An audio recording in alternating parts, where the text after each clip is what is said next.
আসসালামু আলাইকুম বন্ধুরা, আজকের ভিডিওতে আমি দেখাবো কিভাবে টিকটকে ফিল্টার কিওয়ার্ড সেটিংস ব্যবহার করে আপনার অপছন্দের কন্টেন্ট খুব সহজেই বন্ধ করতে পারবেন।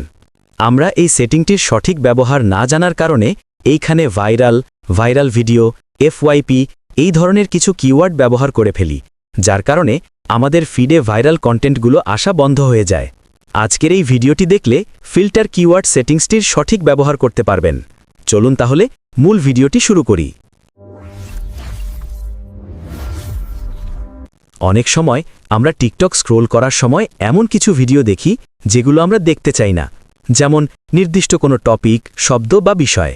এই সমস্যার সমাধানের জন্য টিকটকে রয়েছে ফিল্টার কিওয়ার্ডস নামের একটি দারুণ ফিচার। চলুন দেখে নিই কিভাবে এটি ব্যবহার করবেন। প্রথমে আপনার টিকটক অ্যাপটি ওপেন করুন, তারপর টিকটকের সেটিংসে ক্লিক করবেন, তারপর এই কন্টেন্ট প্রেফারেন্সেস সেটিংসটির উপর ক্লিক করবেন। তারপর এখানে কন্টেন্ট প্রেফারেন্সেস সেটিংসটি দেখতে পারবেন। তারপর যদি এই সেটিংসটির উপর ক্লিক করেন তাহলে কিওয়ার্ড অ্যাড করার অপশন দেখতে পারবেন। এখন এই বাটনটির উপর ক্লিক করবেন, তারপর এই রকম ইন্টারফেস দেখতে পারবেন। এখন আপনি যে শব্দ বা টপিকের ভিডিও দেখতে চান না সেই কিওয়ার্ডটি এখানে লিখবেন।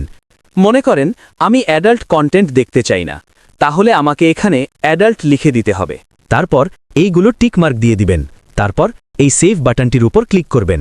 ব্যাস, আপনার ফিল্টার কিওয়ার্ডস অ্যাড করা হয়ে গেল। এরপর থেকে টিকটক আপনার ফিডে সেই শব্দ থাকা ভিডিওগুলো দেখাবে না। মানে ভিডিওর টাইটেল, ডেসক্রিপশন বা স্টিকারে যদি সেই শব্দ থাকে তাহলে সেটি আপনার ফিডে আসবে না। তবে মনে রাখবেন, কিছু নির্দিষ্ট শব্দ টিকটকের নিয়ম অনুযায়ী ফিল্টার করা যায় না।